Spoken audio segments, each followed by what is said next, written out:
మేము అది వాడుతుంటాం. సరేలే మన దగ్గరికి పోయినప్పుడు పనికి వస్తాయి కానీ తీసుకొస్తే మాది నిజంగానే ప్రాబ్లం వచ్చింది. రిమోట్ అవి వేస్తే వాడిచ్చింది వేస్తే పని చేయలే. నాకు కోపం వచ్చి మహిమకిచ్చి, ఇదిగో అమ్మలో నేను డస్ట్బిన్లో వేస్తున్నాను, వీటిని అక్కడెక్కడ పెట్టకు, ఎక్కువ అయిపోయినాయి మన ఇంటి ఇలాంటి వేస్ట్ కేసు అంతా, డస్ట్బిన్లో వేస్తున్నాను, ఇవి తీసుకెళ్ళి నువ్వు డస్ట్బిన్లో బయట పడే, ఇంక కనపడకూడదని చెప్పా. డస్ట్బిన్లో పడేసింది.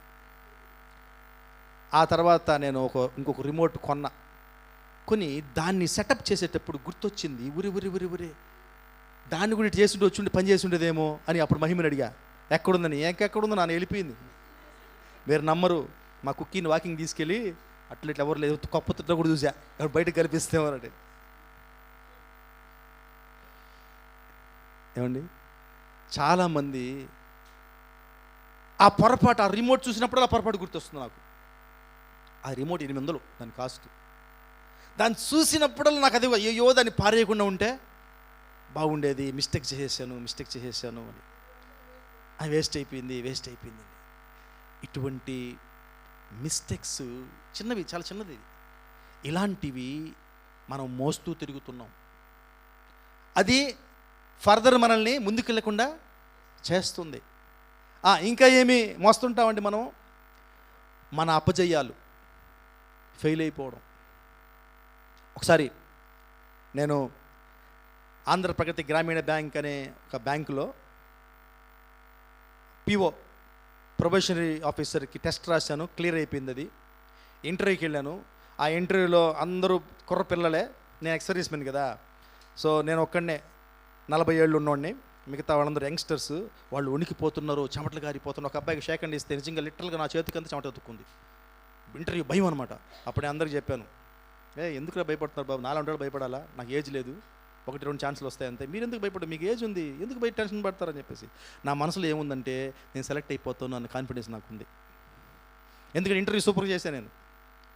వాళ్ళు చివరికి మీరు ఎంత జీతం ఎక్స్పెక్ట్ చేస్తారు, గవర్నమెంట్ బ్యాంక్ అది కూడా వాళ్ళు కూడా అడిగేశారు, మీకు ట్రాన్స్ఫర్ ఎక్కడ వస్తుంది పర్లేదా అని. అన్నీ ఓకే సార్ అని చెప్పేశాను.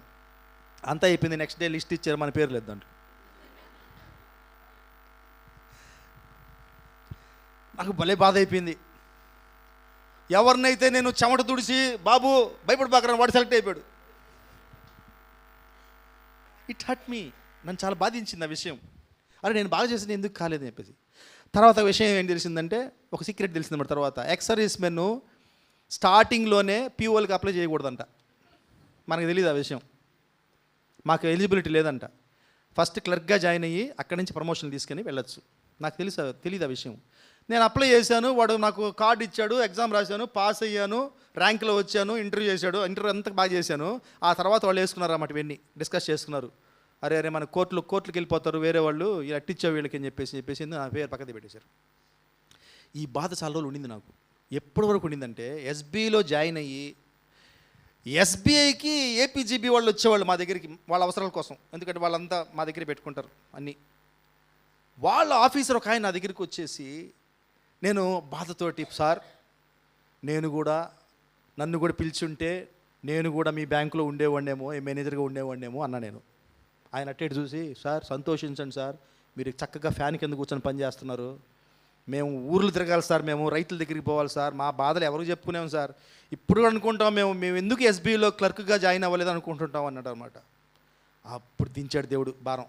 మరి బాబు, నీ విజయాలు నీ మిస్టేక్స్ ఏందిరా బాబు, నా అనుమతి లేకుండా ఏది కూడా నీకు జరగదు. సో నేను పిలిచి ఇక్కడ కూర్చోబెట్టా, ఎంజాయ్ చేయి, praise the lord, hallelujah. So ఇటువంటి మన అపజయాలు కూడా మనల్ని బాధిస్తుంటాయి. ఇంకా ఏముంటాయండి? వేరే వాళ్ళు మనకు కలుగు చేసిన గాయాలు, అవునా? ఇవి కూడా ఉంటాయా? అవమానాలు, గాయాలు, ఇవి కూడా భారమే మనకి. కళ్ళు మూసుకుంటే అది గుర్తొస్తుంటుంది మనకి, కళ్ళు తెరిస్తే గుర్తొస్తుంటుంది, ఇంకెప్పుడు గుర్తురాంది. కళ్ళు తెరిచినా గుర్తొచ్చా, కళ్ళు మూసుకున్నా గుర్తొచ్చా. చూడండి, ఇవి కూడా మనల్ని గాయపరుస్తాయి, అవి బరువులుగా మనకి అయిపోతాయి, ముందుకి మన జీవితాన్ని సాగనివ్వవు, అనుకున్న స్పీడ్లో మనము వెళ్ళలేం. అలాగే మన సంబంధాల్లో కూడా అపజయాలు, మన రిలేషన్షిప్స్ కదా. ఈ మధ్యకాలంలో చాలా జరుగుతున్నాయి ఇవి. అందరికి గుర్తొచ్చే రిలేషన్షిప్ అనగానే వైఫ్ అండ్ హస్బెండ్ గుర్తొస్తారు. ఏం రిలేషన్షిప్ నా ఉండేది చాలా ఉన్నాయండి. పిల్లలు, పేరెంట్సు, అక్క చెల్లెళ్ళు, అన్నదమ్ముళ్ళు, అత్తలు, మామలు, పిన్నమ్మలు, ఎన్ని రిలేషన్షిప్సే కదా, ఇవన్నీ బంధాలే. వాటి మధ్య కూడా వచ్చిన కొన్ని సమస్యలు మనల్ని బాధిస్తూ మనల్ని స్లో చేస్తాయి, మన అభివృద్ధిని కుంటుపరుస్తాయి, మన యాత్రని స్లో చేస్తాయి. ఇంకా ఏంటంటే ఇది అందరికీ ఉంటుంది. ఈ పైన చెప్పిన ఉన్నా ఉండకపోయినా ఇది మాత్రం ఉంటుందండి. ఇప్పుడు చెప్పబోయేది ఏంటంటే తీరని ఆశలు. అందరూ గుండె మీద చేపెట్టుకుని చెప్పాలి నేను ఇప్పుడు క్వశ్చన్కి. ఏమంటే అలాంటి వాళ్ళు ఎవరైనా ఉన్నారు ఇక్కడ? అంటే తమ ఆశలు తీరని వాళ్ళు, అన్ని ఆశలు తీరని వాళ్ళు. నేను ఒక్కడేనా? అందరూ ఉంటారండి.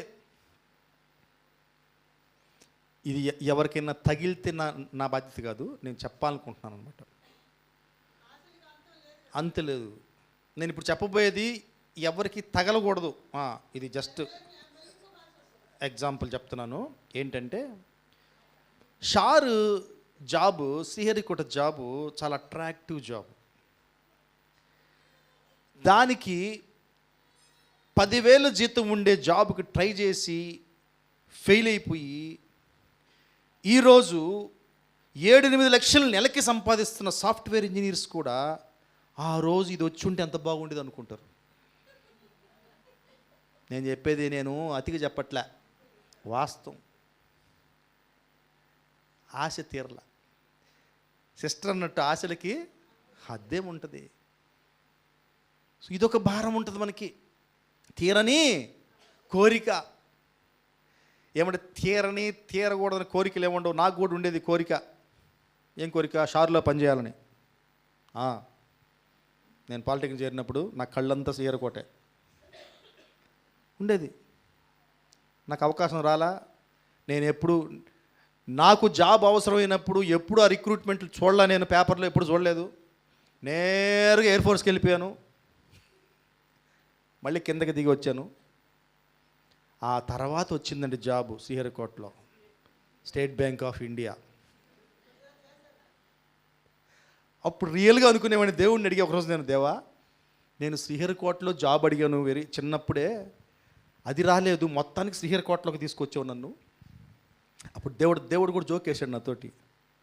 నువ్వు ఏదో ఒక జాబ్లో చేరుంటే ఎస్ సార్ అనుకుంటుండేవాడేమో. ఇప్పుడు చూడు, పెద్ద పెద్ద బాసులు వచ్చి నీలో క్యూలు నిలబడతారు.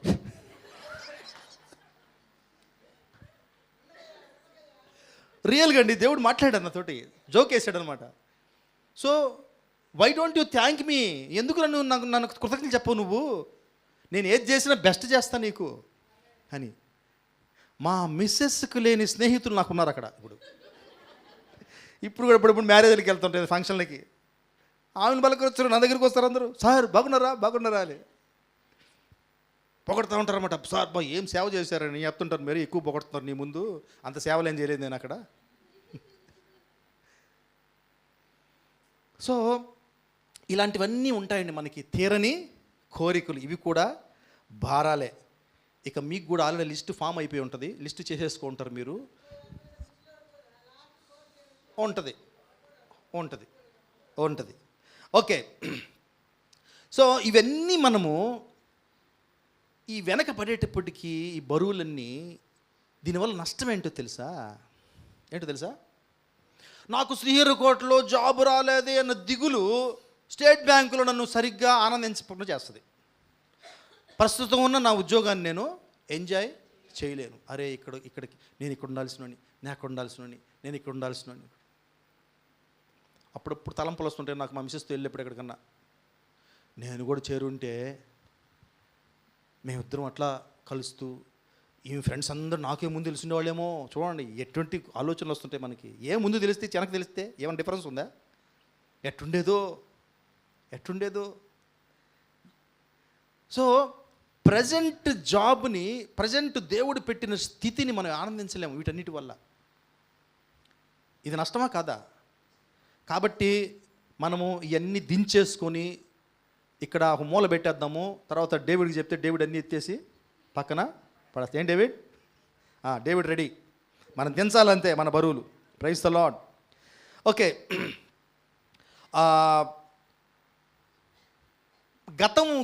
గతాన్ని తవ్వుకోవడం అనేది మనందరికి అలవాటే కదా, అలవాటు. మనకి ఒక క్వాలిటీ మనందరిలో ఉంటుందండి, చెత్త క్వాలిటీ అది మనందరిలో ఉంటుంది. మనం భలే ఇష్టపడతాం దాన్ని. ఇష్టపడడం అంటే ఏంటి? ఎక్కువ ఏదైతే చేస్తామో దాన్ని మనం ఇష్టపడుతున్నట్టు లెక్క దేవుడి దృష్టిలో. కాబట్టి ఒక విషయం ఏంటో తెలుసా? చింతించడం భలే ఇష్టపడతాం మనం కదా. మనకి చింతలు ఏం చెప్పండి, చింత లేని విషయం ఏం చెప్పండి? ఏదీ లేదు మనకి. ప్రతి దాంట్లో చింతే.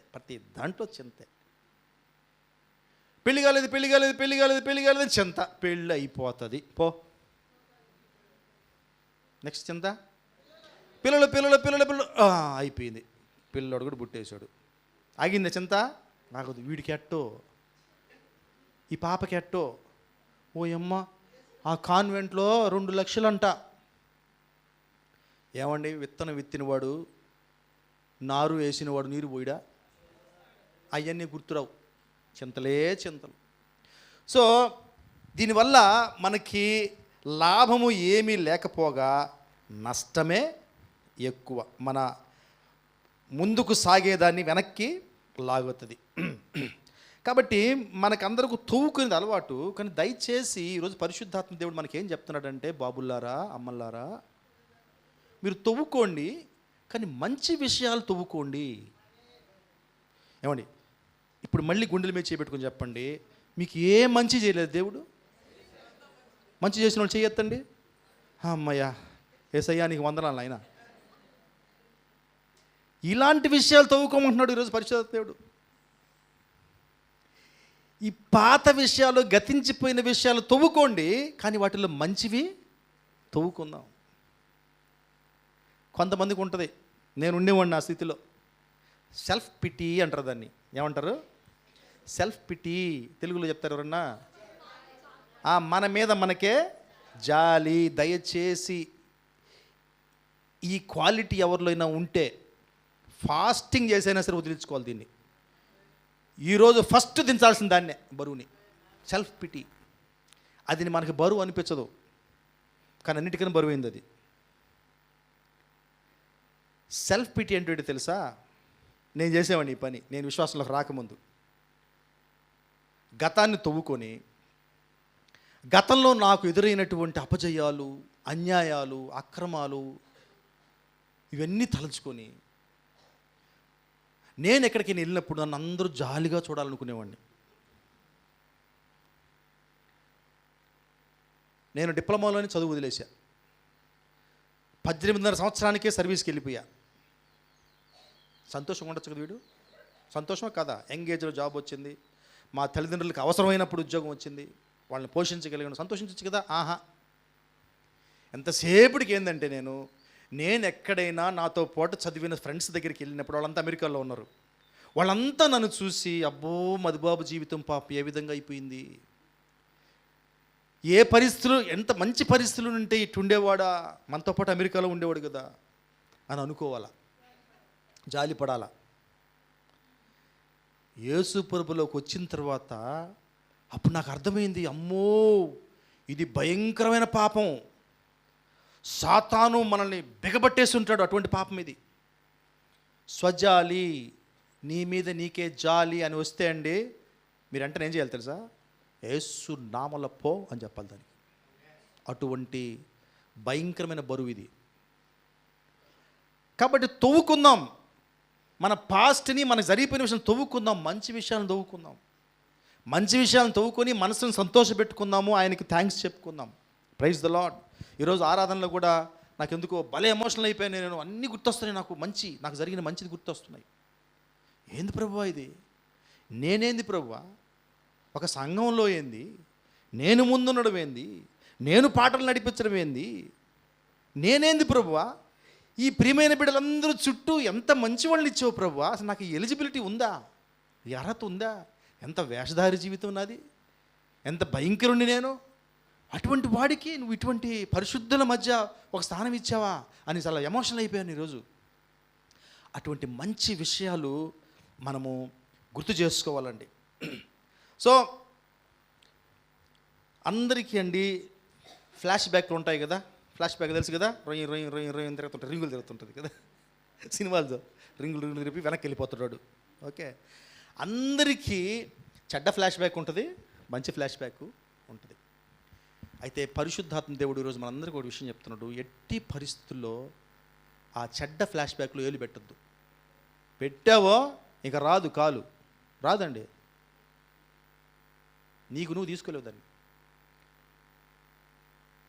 So let us enter into constructive flash back. మనల్ని అభివృద్ధి చేసే, మనల్ని కట్టే ఫ్లాష్ బ్యాక్లోకి వెళ్దాం. మనల్ని నాశనం చేసే ఫ్లాష్ బ్యాక్ వద్దు, మనకొద్దు, గతం వద్దు. మనల్ని పాడు చేసి, మనల్ని నిరాశపరిచి, మనల్ని నిరుత్సాహపరిచే గతం మనకు వద్దండి. దాంట్లో మనం వెళ్ళొద్దు. మనల్ని కట్టి అభివృద్ధి చేసి దేవునిలో బలపరిచే గతం, ఆ గతపు ఆలోచనలు మనం తెచ్చుకోవాలి. హల్లెలూయా. సో అటువంటి గతాన్ని మనము కట్టేసుకోవాలి. ఖచ్చితంగా అటువంటి గతము మనకి ఆశీర్వాదకరం అవుతుంది. మనము ఇంకొంచెం స్పీడ్కి వెళ్తాం కదా. మనం వెళ్తూ ఉంటాం అనుకోండి, ఏమనుకోద్దండి, మీరు ఎవరు సినిమాలు చూడరు చెప్తున్నాను. ఈ రోజుల్లో మెల్లగా ఏదో కొత్త సినిమా రిలీజ్ అవుతుంది, ఒక సినిమా పిచ్చోడు వెళ్తూ ఉంటాడు అనమాట. వాడు ఫస్ట్ స్పీడ్కి వెళ్తుంటాడు అనమాట. మధ్యలో వెళ్తే టికెట్లు అన్నీ అయిపోయినాయి, పో ఇంటికి అంటారు. వీడు అంటారు, సరే రెండో షోకైనా వెయిట్ చేయొచ్చులే. ఉండేవాళ్ళు, నేను కూడా ఉండేవాడు ఒకప్పుడు. రెండో షోకైనా వెయిట్ చేసిలే, పోయి వెయిట్ చేస్తానే మెల్లగా పోతుంటాడు. ఎవరో చెప్తారు ఇంకా 4 టికెట్లు మిగులు ఉన్నాయంట. వాడి నడక ఎట్టుంటుంది అప్పుడు? పరుగుతామండి. సో ఆ విధంగా మన నడక పరుగెత్తాలంటే మనము మంచి గతాన్ని వెతుక్కోవాలి, కానీ చెడ్డ గతాన్ని మనము వెతుక్కోకూడదు. అందరికీ ఉన్నాయండి, అందరికీ దుఃఖకరమైన గతాలు ఉంటాయి. Praise the lord. ఓకే, మనందరం ఇది అర్థం చేసుకుని అంతకుముందు ఒకసారి మాట్లాడుకున్న విషయాన్ని. కారు ఉంటుంది కదా, కార్ డ్రైవ్ చేసిన వాళ్ళకి, కార్ డ్రైవ్ చేయకపోయినా కూడా అందరికీ తెలుసు, కారులో అండి వెనక చూడొచ్చా? కార్ డ్రైవ్ చేసేటప్పుడు వెనకవి కూడా కనిపిస్తాయి మనకి. దేంట్లో? ఇక్కడ ఒక అద్దం ఉంటుంది, ముందు అద్దం కదా, దాంట్లో చూసుకుంటారు. అది అవసరమా?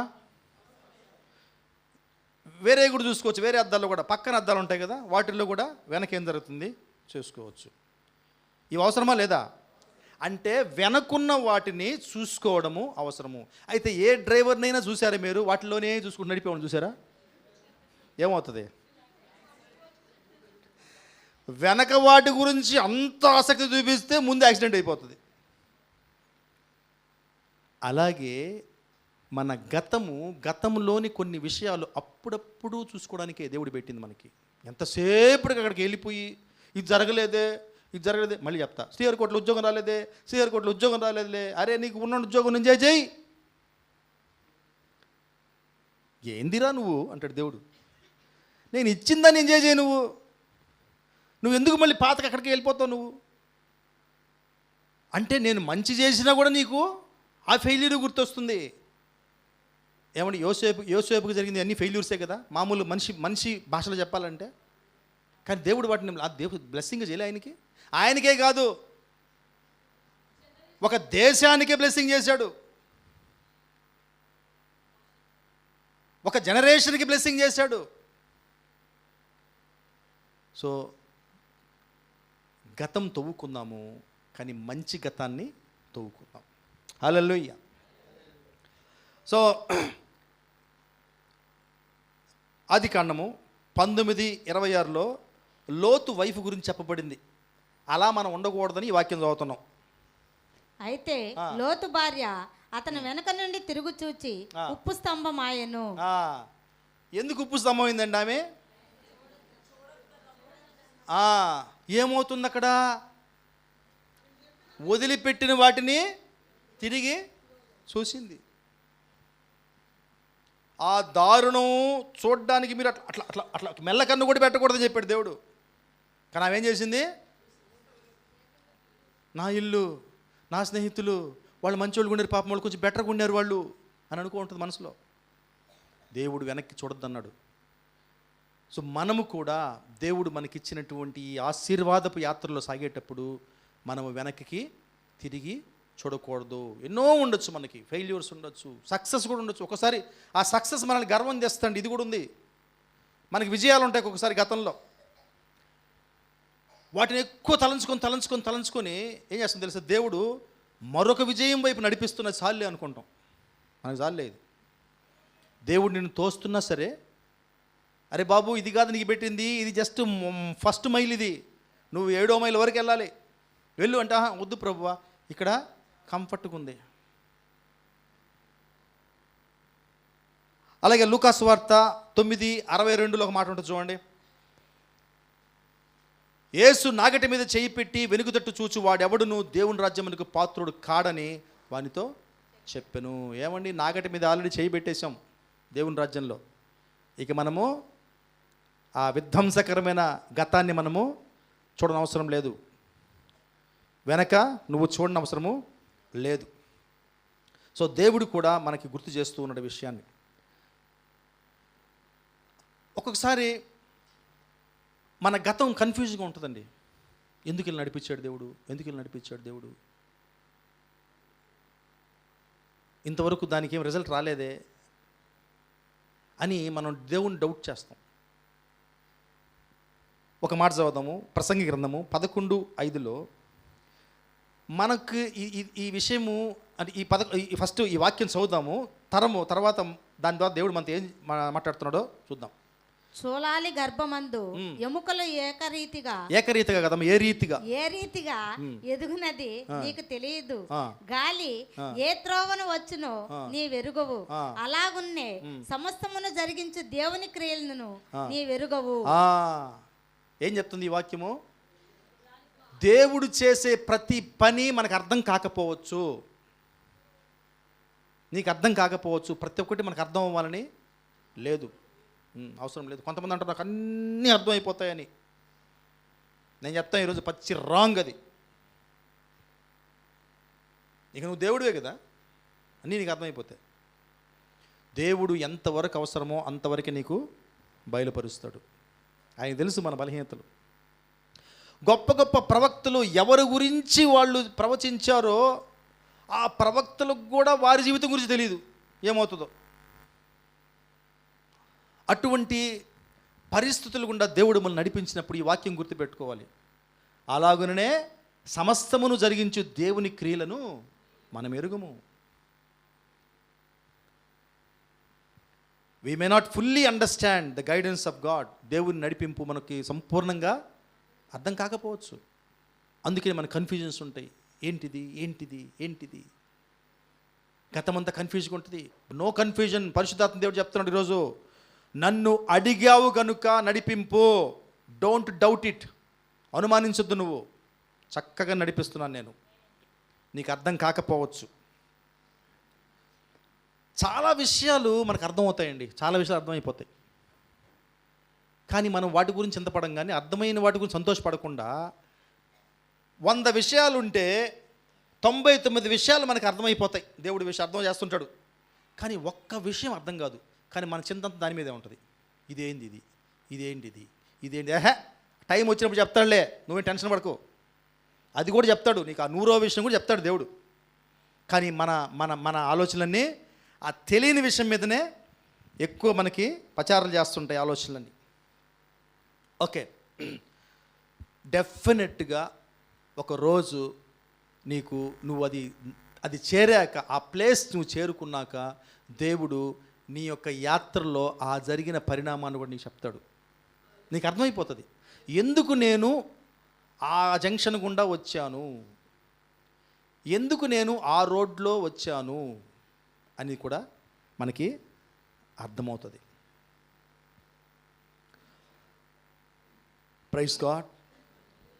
ఓకే, కొన్ని గతాలు మనకు ఉంటాయండి. గతాన్ని ఏమన్నా కరెక్ట్ చేసుకోగలం మనం? అయిపోయిందాన్ని చేసుకోగలం కదా? చేసుకోలేం. అయితే దేవుడు చేయగలడు. మనం చేసిన పాపాలన్నీ కొట్టేయగలడు ఆయన, కొట్టేస్తాడు. ఎలా కొట్టేస్తాడంటే అసలు లేనట్టే అవి, మనం లేనట్టే. ఒకసారి నేను పెన్సిల్తో ఒక పేపర్ మీద రాసి అదని కొట్టేశా మొత్తం రబ్బర్ తోటి. మళ్ళీ ఎవరు అడిగారు నన్ను ఆ మ్యాటర్ కావాలని. ఇక నేను ఆ అవస్థలు చూడండి, దాన్ని ఇట్టి పెడతాను, అట్టు పెడతాను, ఆ లైట్ కింద పెడతాను, కనపడతాయేమో, కొద్ది కనపడతాయేమో, మళ్ళీ రాద్దామని. ఓకే, సో ఒక్కొక్కసారి మనం ఎంత చేసినా అవి పాతవి, ఏం చేయలేము, ఒకసారి కరెక్ట్ చేయలేము. అయితే దేవుడికి సమస్తము సాధ్యమే. దేవుడు ఎలా చేస్తాడంటే నేను పెన్సిల్తో రాసినవి అవి ఏకదమ్ అసలు వాటి జాడలు కూడా ఉండవు, నువ్వు తప్పు చేసావున్న జాడలు కూడా ఉండవు. అది ఆయన నమ్మకత్వం, అది ఆయన రక్షణలో ఉండే పవర్. సో అటువంటి నడిపింపు దేవుని దగ్గర ఉంది.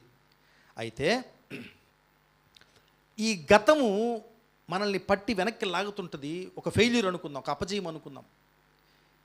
ఈ అపజయాన్ని గురించి నువ్వు ఆలోచిస్తూ పోతుంటే నువ్వు ఏ విధంగా నిన్ను అది ఎఫెక్ట్ చేస్తుంటే అపజయం, ఆ ఆలోచన, ఇక మళ్ళీ తిరిగి నువ్వు దానికి ప్రయత్నము చెయ్యవు. దేవుడు అవకాశం కూడా ఇస్తాడు నీకు. బాబు నేను లేకుండా ట్రై చేసావు, ఫెయిల్ అయ్యావు, నువ్వు దాంట్లోనే అది ఆలోచించి మళ్ళీ ఫెయిల్ అవుతాను అనుకుంటున్నావు కదా. ఇప్పుడు నాతో స్టార్ట్ చేయి, నేను సక్సెస్ చేస్తాను నీకు. ఒక చిన్న వస్తువులు ఒక్కోసారి మన సొంత ప్రయత్నం చేస్తుంటాం రిపేర్ చేయడానికి. అది అయిపోయిన తర్వాత ఇంజనీర్ని పిలుస్తాం, మనం ఫెయిల్ అయిపోయిన తర్వాత. ఆ ఇంజనీర్ వచ్చినప్పుడు కూడా నాకు జరిగింది ఇట్లా, నేను ఇంజనీర్ చెప్తుంటాను అనమాట. సార్ నేను అట్లా చేశాను సార్, నేను ఒకటి చేశాను సార్. ఆయన ఒకసారి ఒక ఇంజనీర్ నాతో అన్నాడు, టీవీ అతను, నా చిన్నప్పుడు, సార్ మీరు గమ్మునుండి సార్ కాసేపు, మీరు ఏం చేశారు నాకు చెప్పొద్దు అవసరం లేదులేండి సార్, నాకు తెలిసిపోతుంది అన్నాడు. మొత్తం చేసి ఇచ్చేసాడు. నేను నన్ను ఏం చేశారన్న, అది కూడా నేను చెప్పను, వెళ్ళిపోయాడు ఆయన.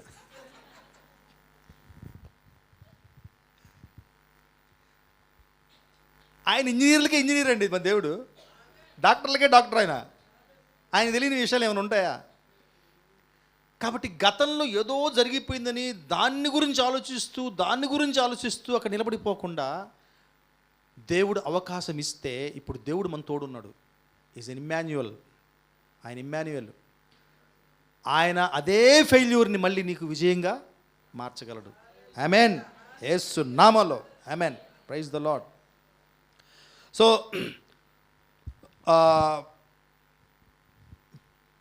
దేవుడు లేకుండా నువ్వు ఫెయిల్ అయ్యామేమో, ఇప్పుడు పరిశుద్ధాత్మ దేవుడు చెప్తున్నాడు, నువ్వు ఇప్పుడు దేవుడితో ఉన్నావు, ఇప్పుడు ట్రై చేయి. అది ఎవరికో నాకు తెలియదు కానీ ఇప్పుడు ట్రై చేయి, he will make you successful. Praise the lord. Okay, మా ఎయిర్ ఫోర్స్లో ఒక ఆనవాయితీ ఉంది, ఒక సంప్రదాయం. ఏంటి సంప్రదాయం అంటే, ప్రతిరోజు ఆల్మోస్ట్ పైలట్లు, టెక్నీషియన్స్ అందరూ ప్రాక్టీస్ చేస్తూ ఉంటారు వాళ్ళ వర్క్ని. ఎందుకంటే యుద్ధం ఎప్పుడో కదా వచ్చేది, యుద్ధం ప్రతిరోజు వస్తుంది, యుద్ధం రాదు. నా 21 సంవత్సరాల సర్వీస్లో ఒకే ఒకసారి వచ్చింది యుద్ధం, కార్గిల్ యుద్ధం, అంతే. అయితే మిగతా మీరు అడగచ్చు, అంటే అన్న 21 సంవత్సరాలు నిద్రపోయారు మీరు అనొచ్చు.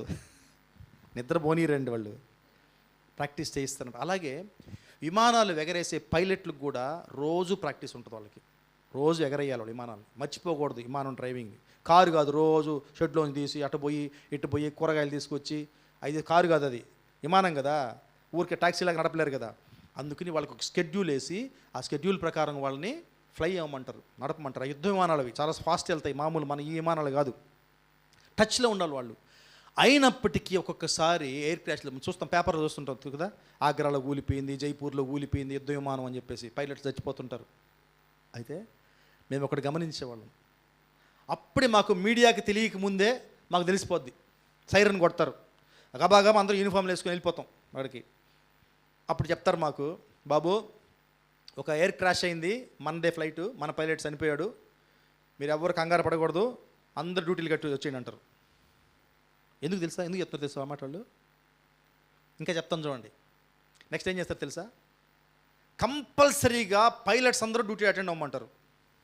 పైలట్స్ అందరూ వచ్చేయాలి కంపల్సరీగా, within half an hour అన్ని ఎయిర్క్రాఫ్ట్ తీసుకొని మీరు పైకి ఎగరాలని చెప్తారు. ఎందుకు తెలుసు చెప్పండి? ఆ భయం పోగొట్టడానికి.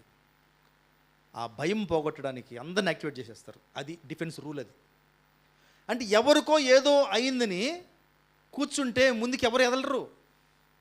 అందుకే కంపల్సరీ అది ఎయిర్ క్రాష్ అయిన రోజు జనరల్గా ఏమంటారండి, ఇప్పుడు షార్లో ఒకవేళ ఏదైనా అయిందనుకోండి, మా పనులన్నీ నిలిపేస్తారు. ఒక నెల రోజులు పని కానివ్వరు. డిఫెన్స్లో అట్లా ఉండదు.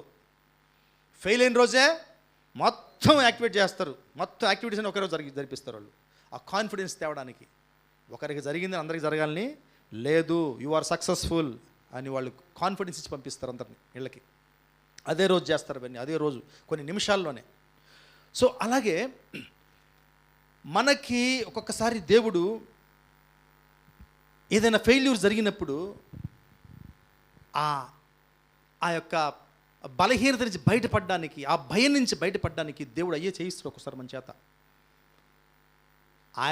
ఆయన కలిసి నీతోటి చేయిస్తాడు అటువంటి సాహస కార్యాలని. సాహస కార్యాలు అంటే ఏమో అనుకోద్దండి, అద్భుత కార్యాలు చేయడము, చేయబడితే పడదోయడము ఈ కాదు. చిన్న ఇది ఆరాధనలో నాకు గుర్తొస్తా ఉంది ఒక విషయం, క్షమించడం గురించి అండి. మీకు చెప్తున్నాను, అది పెద్ద యుద్ధం. అది దావీదు, సొలొమోను, ఇంకా ఆ రోజుల్లో రాజులు పోరాడారు, ఫైట్ చేశారు. యెహోషువ, ఆ యుద్ధాల కన్నా పెద్ద యుద్ధం ఇది.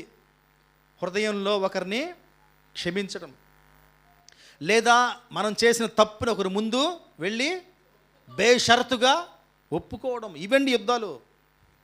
ఈ యుద్ధాల్లో గెలిచి చూపించాలి మన దేవుడికి. సొలొమోను, దావీదు, ఇంకా యెహోషువ, మోషే, ఎవరైతే వీరులు ఉన్నారో, గిదియోను, ఆ వీరులు చేసిన దానికన్నా కూడా దేవుడు మనల్ని శబాష్ చెప్తాడు మనకి. ఈ యుద్ధాల్లో మనం గెలిస్తే మనం ఛాలెంజ్గా తీసుకోవాలి. మన దేవుడిని అడగాలి, దేవా ఈ యుద్ధంలో నేను గెలవాలి, ఈ మానసిక యుద్ధం మీద నేను విజయము సాధించాలి. అయితే నా వల్ల కాదు కానీ నీ వల్ల ఇది సాధ్యపడుతుంది. Praise the lord. వచ్చేసింది, లాస్ట్కి వచ్చేసాం మనం. ఓకే,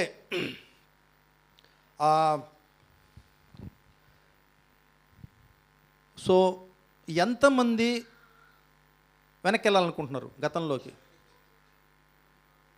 ఎవరైనా ఉన్నారా? వెళ్ళండి, కానీ ఏం తవ్వుకోవాలి మనం? మంచి విషయాలే తవ్వుకోవాలి. ఐగుప్తు ప్రజలు కూడా యూదులు కూడా ఐగుప్తుకి వెళ్ళిపోవాలనుకున్నారు బ్యాక్. దేనికోసం?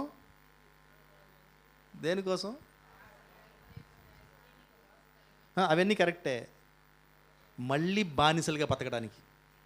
అది దేవుడు, రండిరా బాబు, మీకు ఫ్రీడమ్ ఇస్తాను, మీకు ఒక దేశం ఇస్తాను, మీరు రాజ్యంగా మీరు పాలించుకోవచ్చు, నా మాట ప్రకారం జీవించండి, you will have tremendous life అని ఆయన చెప్తే, వీళ్ళు చిన్న చిన్న పొరపాట్లు, చిన్న చిన్న ప్రాబ్లమ్స్కి భయపడిపోయి ఏమంటున్నారు వీళ్ళు, మేము పోతాం. అయ్యో, మోషేకి ఒక చిత్రవధ అనుభవించాడు మోషే. వీళ్ళ ద్వారా హింసలు పెట్టారు.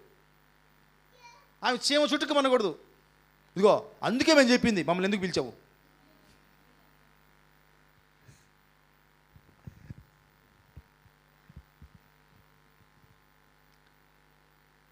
ఏమండి, అందరికీ ఉన్నటువంటి ఆ పాడు గతం, మనల్ని నిరుత్సాహపరిచే గతం, దయచేసి దాంట్లో నిలవద్దు. నువ్వు బయటికి రాలేకపోతే ఈ క్షణమే ప్రార్థిద్దాం, దేవా నన్ను బయటికి లాగు. పేతురు మునిగిపోతున్నప్పుడు ఏం ప్రార్థన చేశాడు? లార్డ్ హెల్ప్ మీ, ప్రభువా నాకు సహాయం చేయి అన్నాడు. అలాగే అరుద్దాం మనం. మనకి ఇంకొద్దు ఆ పాత గతము, చెడ్డదైనటువంటి మన గతం మనకి వద్దండి. అది మనల్ని పాడు చేస్తుంది, ముందుకెళ్ళనీయకుండా చేస్తుంది. దేవుడు మనకు సహాయం చేయగలడు. ఆయన ఆ పనిలో చాలా ఎక్స్పర్ట్. పక్కన చెప్పండి, ఆ గతం తుడిచేయడంలో యేసయ్య కన్నా ఎక్స్పర్ట్ లేడు. చెప్పండి ఈ మాట. గతం తుడిచేయడంలో యేసయ్య కన్నా ఎక్స్పర్ట్ లేడు. 12 ఏళ్ల రక్తస్రావం కలిగినటువంటి స్త్రీ గుర్తుందా? ఎన్ని ఏళ్ళు అండి? 12 ఏళ్ళు. తుడిచేసాడా? ఫినిష్.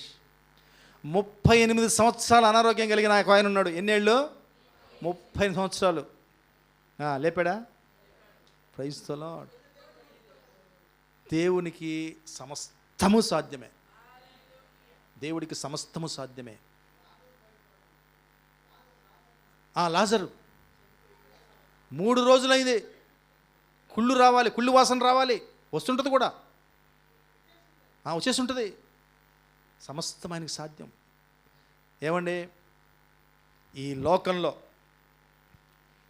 ఏ వస్తువునైనా రిపేర్ చేయగలిగే ఇంజనీర్ ఉండొచ్చేమో కానీ బ్రతుకుల్ని రిపేర్ చేసే ఏ మానవుడు లేడు. ఒక యేసు ప్రభువు మాత్రమే, యేసు ప్రభువు మాత్రమే చేయగలడు దాన్ని.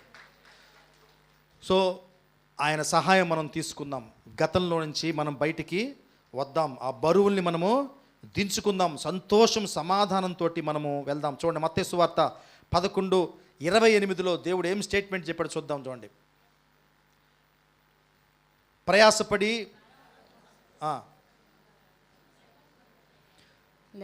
భారం మోసుకొచ్చిన సమస్త జనులారా, నా యొద్దకు రండి, నేను మీకు విశ్రాంతి కలుగు చేతును. నేను సాత్వికుడును. చాలమ్మ. ప్రయాసపడి మనం ఏం మోస్తున్నాం? ఇప్పుడు మనం మోసిన దగ్గర ప్రస్తుతం అవన్నీ దించుకోవాలంటే ఎవరి దగ్గరికి పోవాలి? నా యొద్దకు రండి. Is calling us today, right now. Postpone చేసుకోవద్దండి. అనవసరమైన భారాలు మోస్తున్నట్టు ఆత్మలో నేను గమనించగలను ఈ విషయం. ఇంక్లూడింగ్ మీ, నాకు కూడా ఉన్నాయి కొన్ని బరువులు. మనందరం చేయాల్సింది ఒకటే, గట్టిగా ప్రార్థన చేద్దాం. దేవా, అవి దింపుకోవాలి, దింపగలిగే శక్తి నాకు దయచి, నువ్వు దించు ప్రభువా అని మనము ప్రార్థన చేద్దాం. సో ఈ విధంగా మనము ఆలోచించుకుంటూ పోతే ఎన్నో కార్యాలు మన దేవుడు బైబిల్లో చేస్తున్నాడు, ఇక్కడున్న మన జీవితాల్లో కూడా చేస్తున్నాడు. ఒక విషయము ఎందుకు నాకు చెప్పమంటున్నాడు దేవుడు. గతం బాగలేదు నీకు, ఆ గతంలో కొన్ని సమస్యలు వచ్చినాయి, నువ్వు ప్రార్థించావు, దేవుడు మహాకృప చేత ఆ గతాన్ని నుంచి దేవుడు నిన్ను బయటికి తీసుకొచ్చాడు. కానీ ఇంకా నువ్వు ఆ గతంలో నీకు జరిగిన కొన్ని అవమానాలు, కొన్ని గాయాల గురించి ఇంకా ఆలోచిస్తున్నావు. దేవుడు చెప్పంటున్నాడు, అది నీకు అవసరం లేదు. ఇప్పుడు అనవసరంగా దాని గురించి నువ్వు ఇబ్బంది పడుతున్నావు. నిన్ను దేవుడు బయటికి లాగాడంటే అవన్నీ మర్చిపోమని. తిరిగి నువ్వు ఏమన్నాడు యేసుప్రభు, మన దేవుడు ఏమన్నాడు? నువ్వు చూస్తున్న ఈ శత్రువుని తిరిగి నువ్వు చూడవు. మనం ఏం చేస్తాం తెలుసా? ఆ శత్రువుని ప్రేమిస్తున్నాం. అందుకనే అప్పుడప్పుడు దొంగ చూపులు చూస్తుంటాం ఆ శత్రువు వైపు. దేవుడు చెప్తున్నాడు, ఇక చూడని అవసరం లేదు, నువ్వు అక్కడి నుంచి బయటకు వచ్చేసావు, నీ గతాన్ని నుంచి నేను విడిపించాను, నువ్వు మళ్ళీ దాన్ని తిరిగి చూడని అవసరం లేదు, దాంట్లో నిలవని అవసరం లేదు. వాళ్ళు మళ్ళీ తిరిగి నీ జీవితంలోకి రాకూడదు, కానీ నువ్వు వచ్చేలా చేసుకుంటున్నావు. ఎలా? నువ్వే చూస్తూ. వాళ్ళు రాకపోయినా వాళ్ళని చూసి అయ్యే ఆలోచించుకుంటున్నావు నువ్వు. సో దయచేసి మన దేవుడిని అడుగుదాం, కళ్ళు మూసుకుందామండి. మనకున్న ఈ బరువుల్ని విడిచిపెడదాం. అనేక బరువులు, మన పొరపాట్లతో మనం చాలామంది విసిగిపోయి ఉన్నాం. మన అపజయాల బరువును మోస్తున్నాం. గతంలో జరిగిపోయినటువంటి మన హృదయంలో కలిగిన గాయాలను చాలామంది మోస్తున్నాం. ఇంకా అలాగే మన సంబంధ బంధాల్లో ఉన్నటువంటి అపజయాల్ని అనే బరువులు మనం మోస్తూ ఉన్నాం. అలాగే మన తీరని మన సొంత ఆశలు, వాటి భారాన్ని కూడా మనం మోస్తూ ఉన్నాం.